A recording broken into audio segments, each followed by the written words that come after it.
Assalamualaikum warahmatullahi wabarakatuh. Di sini saya dan anggota kelompok saya akan menjelaskan tentang keseimbangan asam basa melalui sistem buffer, sistem pernafasan dan ginjal.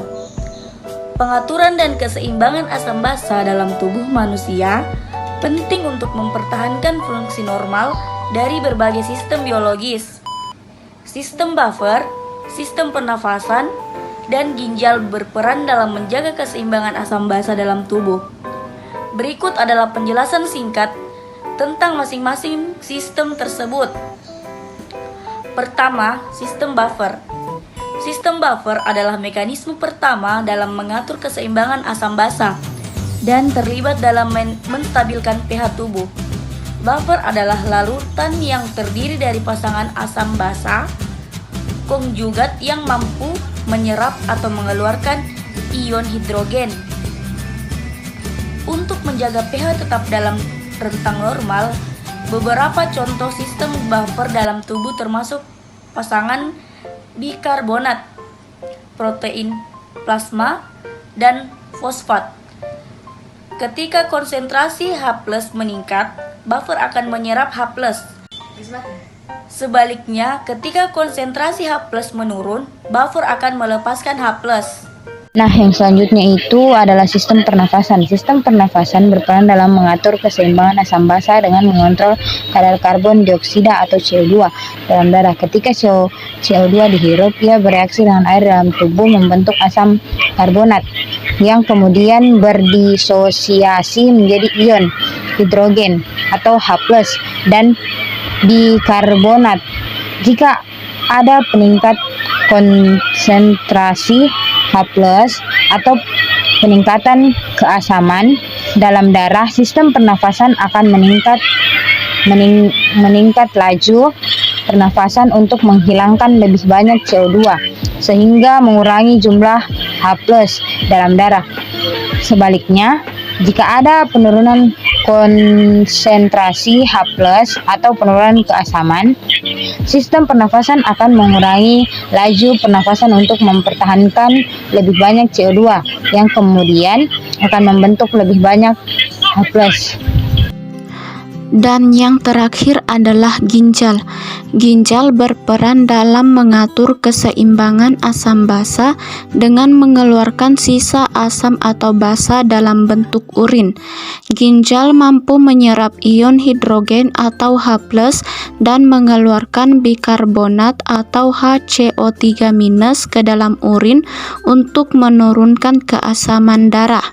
Sebaliknya, jika tubuh membutuhkan peningkatan keasaman, ginjal akan menyerap bikarbonat dari urin ke dalam darah. Selain itu, ginjal juga mengatur konsentrasi ion-ion seperti natrium atau Na+, kalium atau K+, dan klorida atau Cl- yang berperan dalam mengatur keseimbangan elektrolit dan pH tubuh.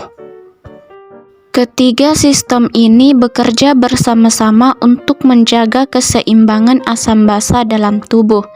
Jika salah satu sistem mengalami gangguan, sistem lainnya akan berusaha untuk mengompensasi dan menjaga keseimbangan asam basa tetap dalam rentang normal.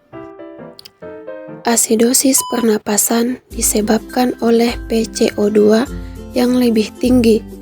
Tubuh perlu meningkatkan HCO3- agar seimbang dengan peningkatan PCO2 atau pertahankan rasio PCO2 atau HCO3- dengan beradaptasi dua langkah.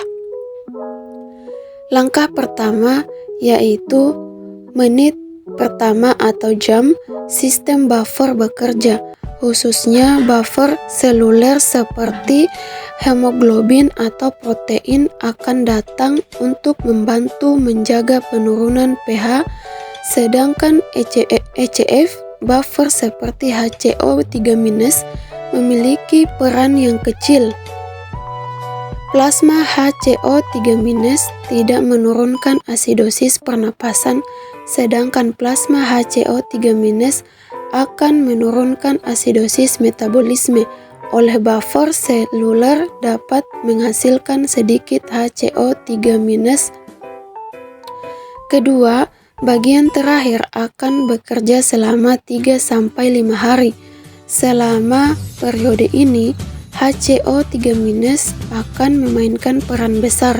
Selain ginjal, ini membantu mencegah hilangnya HCO3- terhadap urin atau reabsorpsi reclaim HCO3- dan pembuangan asam atau H+ bersama-sama. Ginjal juga menciptakan HCO3- baru atau dengan membuang asam dalam bentuk asam titrable. Dengan demikian, keseimbangan selama asidosis pernapasan akut PCO2 meningkat 10 mmHg sehingga terjadi di eksperimen HCO3- kenaikan hanya 1 mEq atau L. Sementara asidosis pernapasan kronik PCO2 meningkat 10 mmHg akan ada diperkirakan HCO3- meningkat menjadi 3,5 sampai 4 mEq atau L. Singkatnya, asidosis respiratori memiliki kompensasi ginjal, tetapi peningkatan RR disebabkan oleh stimulasi kemoreseptor untuk menghilangkan asam atau CO2 untuk mengurangi tingkat parah asidosis dengan cara lain.